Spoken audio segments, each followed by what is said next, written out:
Hey mga paps, pag-uusapan natin ang kulay ng kotse. So ikaw, Kuya Shane, paano ka nga ba namili ng kulay ng kotse mo? Well, pag namimili kasi ako ng kotse, naka-base siya talaga sa personality ko kung paano ako magkotse. Kaya mapapansin ninyo, most of my car is nasa light color lang. Kasi hindi naman ako ganun kasipag maglinis talaga ng kotse. Pero ako, alam mo, Kuya Shane, para sa akin bilang babaeng car owner, nung namili ako ng kotse based sa emotion ko, nakita ko based dun sa aesthetic ng sasakyan, yung mukhang elegante dun sa model na napili ko, at kung ano yung preference ko. So, wala akong naisip tungkol sa maintenance or safety ng sasakyan based sa color. Basta at least yun talagang gusto kong kulay. May iba-ibang car owner naman talaga, iba-iba talaga yung reason kung bakit yun yung pinipili nilang kotse. Yung iba, based doon sa kotse, kung ano yung pinakabagay na kulay. Yung iba naman, naka-based doon sa personality nila, kung paano sila magkotse. Or yung iba naman, yung talagang paano sila, ano yung sa tingin nila sa sarili nila. No? Kasi yung sasakyan, parang trophy yan eh. So, mas maganda yung kotse mo, diba? Ay, mas maganda sa Mas maganda, iba. Oo. pansinin ka. Yes. No, so ngayon tingnan natin yung mga comment ng mga followers kung ano yung reason kung paano sila pumili ng kotse. Yun, magbabasa si Ate Ann ng mga comment no nung ating mga nakasubaybay sa ating mga vlog. So ito, comment ni Sir Mark, Yan. kung ano daw yung favorite color mo. Yung sa kanya daw na sasakyan, puro red. Yun. Sabi naman ni Sir OJ, Yan. Ano na may sabi Sir OJ? puti daw para laging malinis tingnan at mapipilitan kang i-maintain.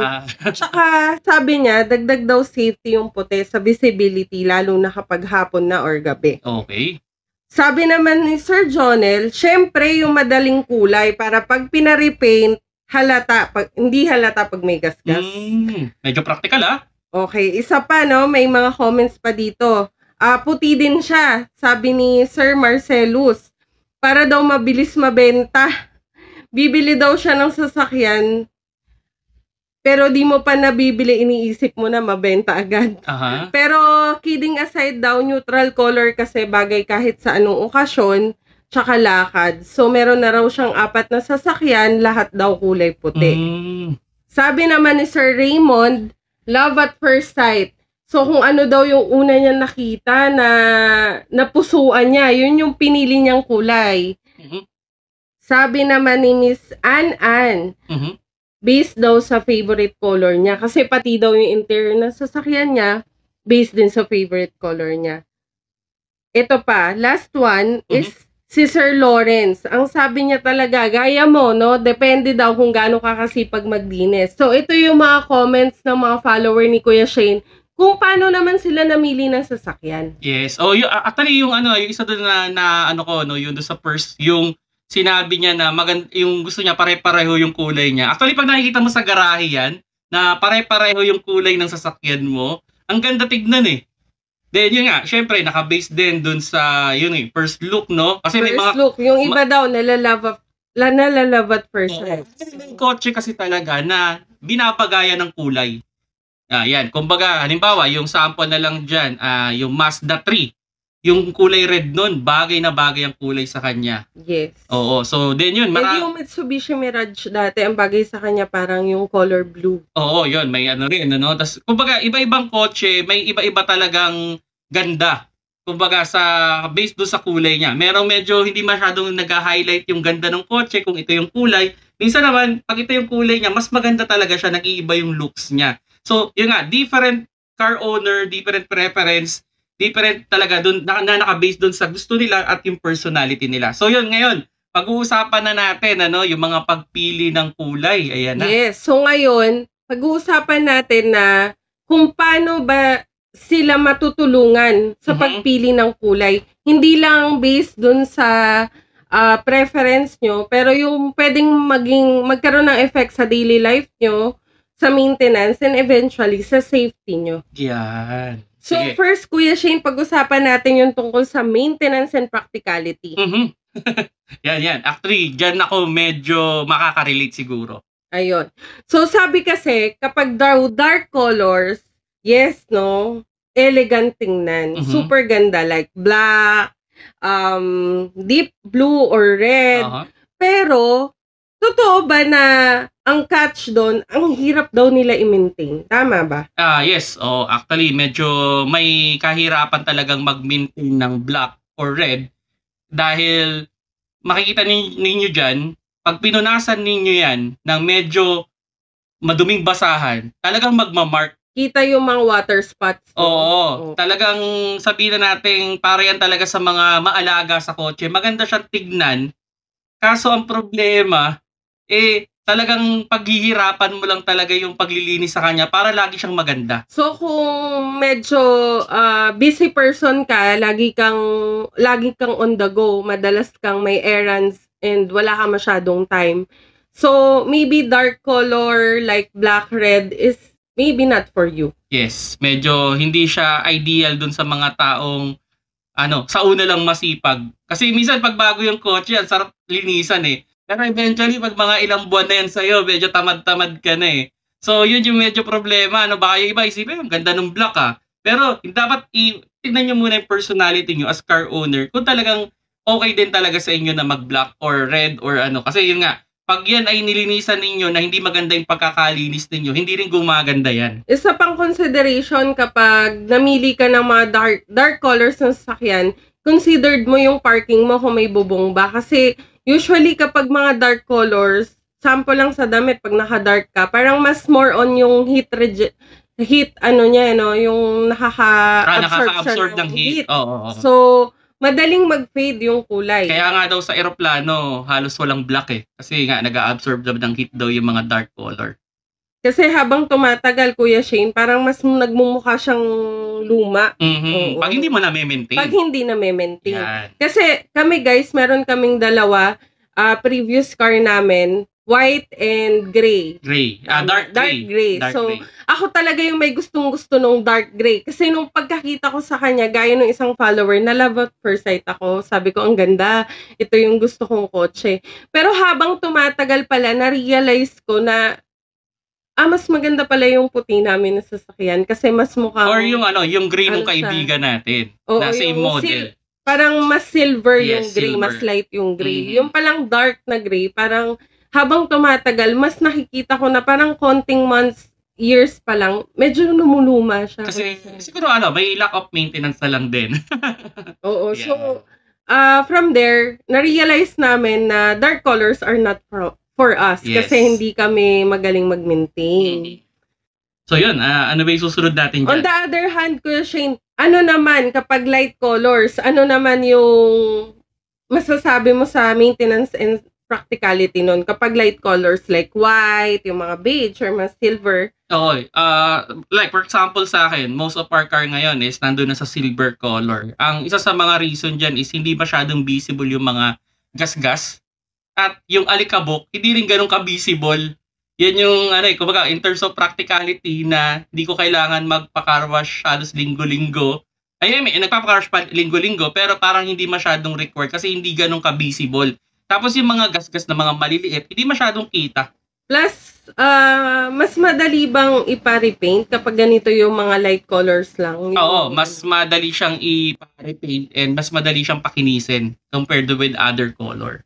Okay. So, next naman natin pag-usapan is yung pagpili ng color, makaka-affect ba yan sa safety natin sa kalsada? Meron din ba siyang effect? Yes, oo. Ganito lang yan Halimbawa ako, minsan titingin ako ng isang kotse. Sa gabi, titignan ko yung katabi ko sa side mirror. Pag yung mga dark color mapapansin ninyo, hindi siya ganun ka-visible. Yan. Halimbawa sa gabi, magkakadikit kayo. Tignan mo sa side mirror yung kotse. Tapos, pag nakikita mo yung kulay, ibig sabihin yun yung pinaka-safe. Unlike ng mga dark color na may pagka hindi siya visible. Bisa nga katabi mo na Hindi mo pa napapansin. Hindi mo pa napapansin, lalo na kung nakatin ka pa ng dark, tapos katabi mo itim na kotse or pula. Hindi mo yan makikita masyado. Ang makikita mo lang dyan yung ilaw niya lang. Pero yung mismong body ng sasakyan. Parang hindi siya visible. So, most of the studies din sinasabi na yung mga white cars or light colors ay mas visible sa kalsada, lalo na kapag gabi, maulan, foggy yung weather. So, mas safe siya sa kalsada. Kasi parang mas napipredict ng katabi mo yung galaw mo kasi kita ka nga niya. Pero kung darker kasi, baka mabigla yung mga kasama mo sa Yun, kalsada. oo. Actually, kung top priority nyo ang safety, go for the light color. Ayan, especially white. Kasi yung white, talagang mas visible talaga siya Pero sa Kuya kalsada. Shane, practical ba yung white? Kasi laging may dagdag yata kapag white color or nasa higher variant Depende kasi lagi. yan dun sa car manufacturer. Kasi may mga car manufacturer naman na walang dagdag. Pero may mga car manufacturer na nagpapadag, minsan mga 10,000, 20,000. Tsaka usually itong white, no, nasa high variant minsan. Yun ang medyo Either problema. lower variant. Like Oo. kagaya ng sa Avanza natin, ang Mhm. prefer talaga namin is white. Kaso nasa manual variant siya. Nasa lower variant at Oo. nasa higher variant. Either doon lang maglalaro eh. Kaso yung afford namin, nandun lang kami sa middle variant. So, hindi namin nakuha. Pero yun nga, meron naman malapit, which is the silver. Okay. Yan. So, ngayon naman Kuya Shane, ano naman ang tingin mong masasabi nung kulay na yun about you? Yung mga pinili mong kulay, ano yung nagre-reflect sa personality mo? Well, syempre ako, may pagka-practical naman talaga ako. So, hindi ako masyadong, ako personally, ayoko nung medyo, yung parang yung pakitang gilas. Gusto ko yung parang low-key lang eh. Yan yung mas syempre ako, sabi ko nga, lagi ko tinitingnan yung sarili ko, paano ba ako mag-maintain ng kotse. Maybe maalaga ako sa loob ng makina. Yan. Or maalaga talaga ako doon sa kotse in terms of yung maintenance. Pero pagdating sa labas, yung exterior, hindi masyado eh. Yun nga, kaya sinama ko nung nakaraan yung maglinis. No? Oo, hindi talaga eh. Actually, minsan nga, napapagalitan pa ako ng parents ko na pag dinadala ko yung kotse ko na doon sa aming ancestral house, sabi, ang dumi-dumi mo naman magkotse. Yan, lagi ako napapagalitan niya na, linisin mo nga yan. Pero ako naglilinis. Ako magpupuna. Siya hindi po talaga siya nagpupuna. Oo, yun yung medyo kasi nga, hindi ako ganun kaselan pagdating sa exterior ng kotse. Maybe sa interior, medyo maselan ako ng konti. Gusto ko walang amoy. Pero pagdating sa labas, hindi ko masyadong prepared na punas-punasan eh. Medyo tinatamad talaga ako. So ako naman, ang idea ko naman, dun sa personality, no, pag black, para kasing more elegant, more luxurious, and medyo iba siya tingnan kapag nasa kalsada. Pero again, high maintenance kasi kailangan talaga alagang wax, alagang car wash. Yes. Pag red naman, medyo bold or sporty. Actually, ang una kong gustong color nung Vios ni Kuya Shane is super red. Yes. Kasi yun yung gustong-gusto kong kulay sana. Pero ayaw niya. So, siya pa rin nasunod, silver. Kasi parang kapag red, catchy ka talaga eh. Pag nasa kalsada, ang ganda, kulay red. So pag white naman, parang clean, medyo safer, mas practical, parang iba yung value. Siguro, sa mga nanonood dyan, maya-maya, ibibigay ko sa inyo yung reason kung bakit nga ba instead the red, napa-silver kami. Yan, siguro, wag mo na kayong bibitaw sa mga pinag-uusapan namin with regards color, no? Kasi, yun, baka dito magkaroon na kayo ng mas magandang idea with regards sa pagpili ng kotse. Kasi ito, minsan ang nagiging problema. Halimbawa, mag-asawa.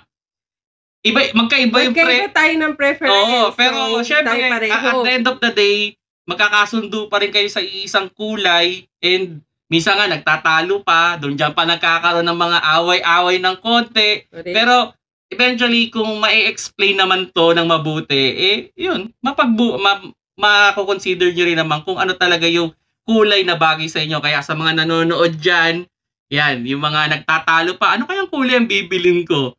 Yan, baka ito, share nyo to sa kanya para sakali magkaroon din siya ng idea kung ano ba talaga yung okay na kulay based on your own needs. Yan. So, ayun. So, yung key takeaway natin dito overall to wrap up this, Kuya Shane, no, is kapag pumipili tayo ng kulay, ang factors na isipin natin first is our lifestyle. Next, kung yung panahon, And lastly, yung safety. Yes. So, hindi lang basta tayo pumili for our preference. Pero of course, at the end of the day, kung ano yung ikakasaya natin, yun pa rin yung pipiliin natin. Gaya nga namin ni Kuya Shane, yung lifestyle kasi namin on the go, lagi kami nagmamadali because marami kaming errands na ginagawa. To maintain an parang high-maintained color, hindi pa namin siya kaya sa ngayon kasi lagi kaming on the go.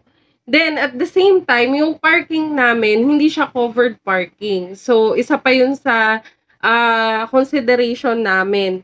Tapos si Kuya Shane, lagi niyang gusto yung safety. So, lagi niyang gusto na visible kami lagi sa kalsada. So, overall, it depends on your preference and lifestyle or kung ano yung daily routine nyo. Yes, tama yan. Pag tayo ay pipili ng kotse, syempre, number one dyan, considered natin yung safety. Para sa akin, that's one of the number one reason. So, yun nga, di ba, napag-usapan namin yung Vios, which is, ang ganda nung red. Yes, yun talaga yung preference ko. Oo, ang ganda nung red.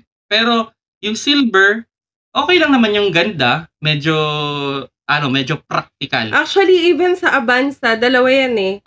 Both yan na ang gusto ko are yung red variant. Pero talagang matagal namin tong pinag-usapan. May mga pros and cons na sinabi si Kuya Shane. Meron naman akong sinasabi din na pros and cons ng side ko. Pero at the end of the day, we chose safety. Yes, silver. Kaya ang nangyari nun, naging silver yung pinili namin kasi nga, we consider the safety. Lalo na sa akin, halimbawa sa akin, TNBS driver ako and most of the time, more than 10 hours ako sa kalye, day and night yan. So, mas kailangan ko yung visible dun sa kalsada. Then, with Ate Ann nga, na sabihin na natin, syempre gusto ko safety siya lagi.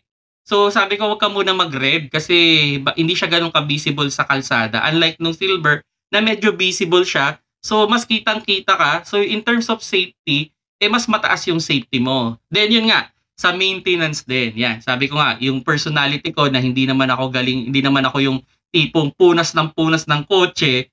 So, I select silver na hindi ako masyado nagpupunas. Nakatago yung mga gasgas na maliliit. Yan. Then yun, yung yung personality, ayoko naman ng medyo extravagant tayo dyan or kitang-kita tayo sa kalsada na parang sikat na sikat. Ayoko ng ganun eh. Gusto ko yung medyo low-key lang ng konti. Pero pinag-awayan din natin to, no? Pinagtalunan din namin for a while. So matagal din kaming parang nagde-decide. Hanggang sa since nga yung experience namin from white and dark gray, lagi nga sa akin binabanggit, tingnan mo, ang sabi mo dati, ayaw mo nung parang nagmumukhang luma agad. Pag dark colors, parang kung hindi ka nga maalaga sa sasakyan. So, parang, naisip ko tama nga, no?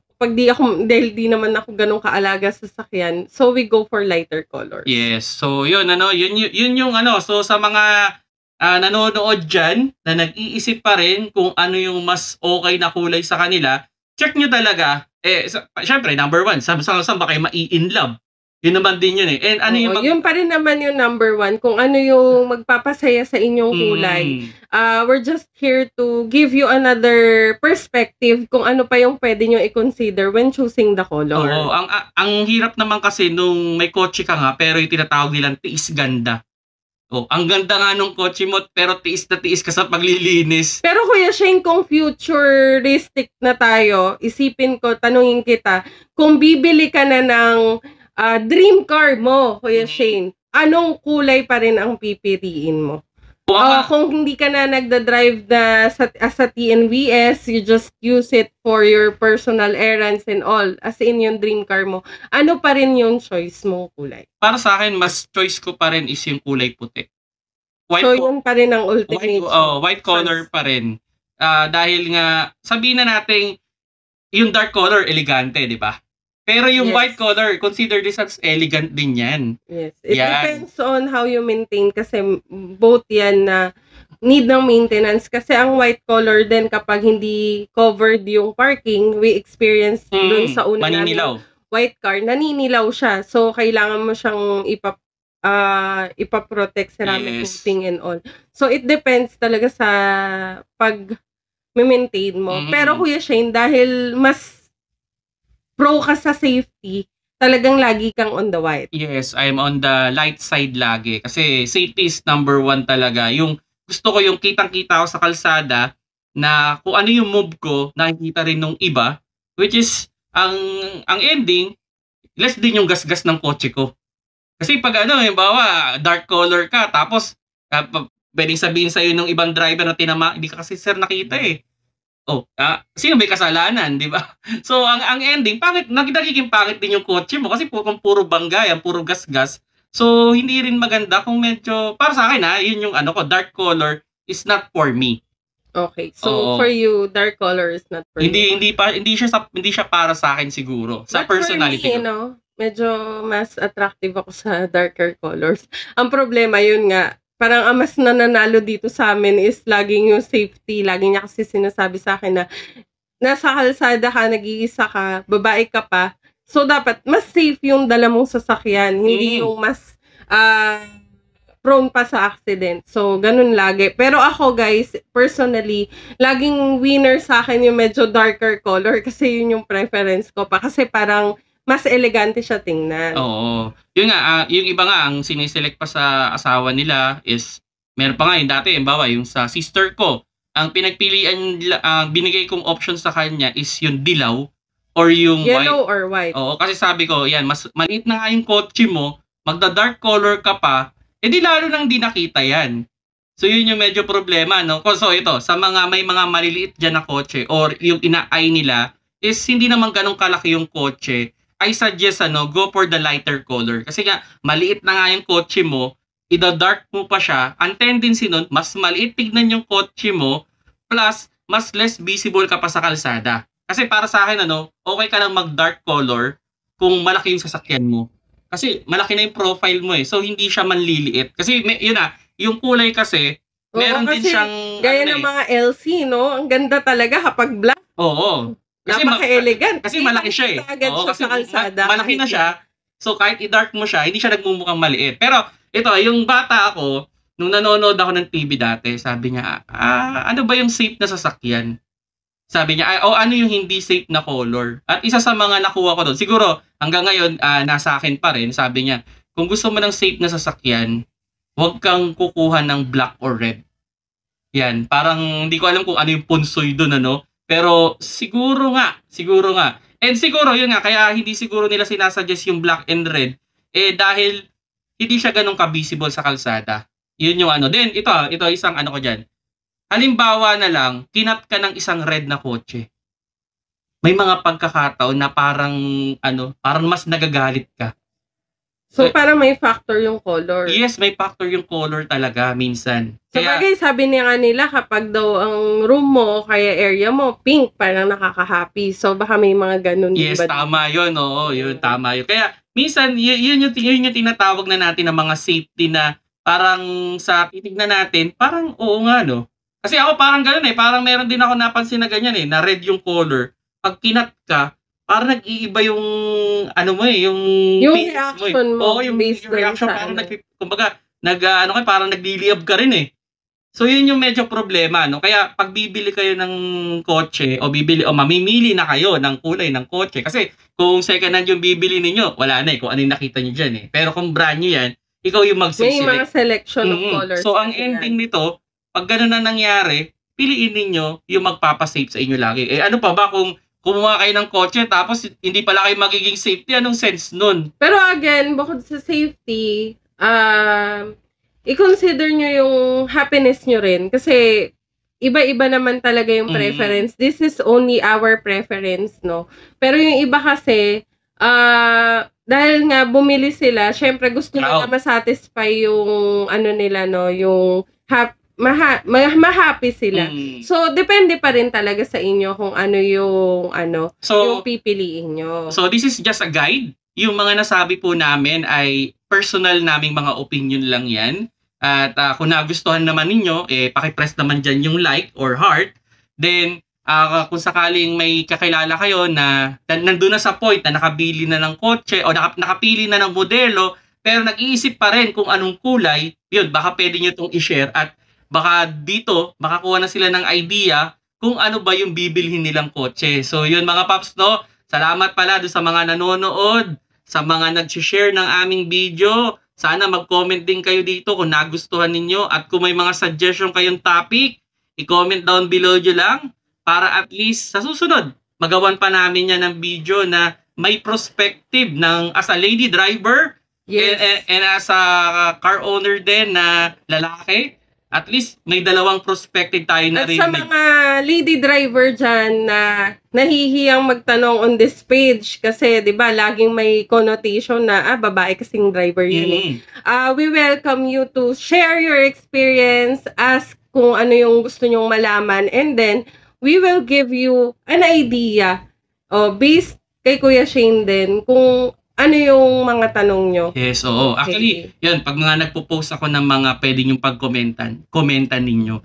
Kasi may possibility na babasahin namin yan pag maganda yung comment ninyo. And pwede namin matopic yan. Yes, so, yun. kung talagang willing kayo to learn and then you're asking really certain topic na mapag-usapan, you can comment down below. So, yun mga paps, no? Maraming salamat sa mga nanonood sa amin. I'm Kuya Shane and with me, I'm Ate Ann. so yun, pag may mga question kayo, i-comment down below nyo na lang para mapag-usapan namin yan. Salamat sa panonood. Keep safe mga paps.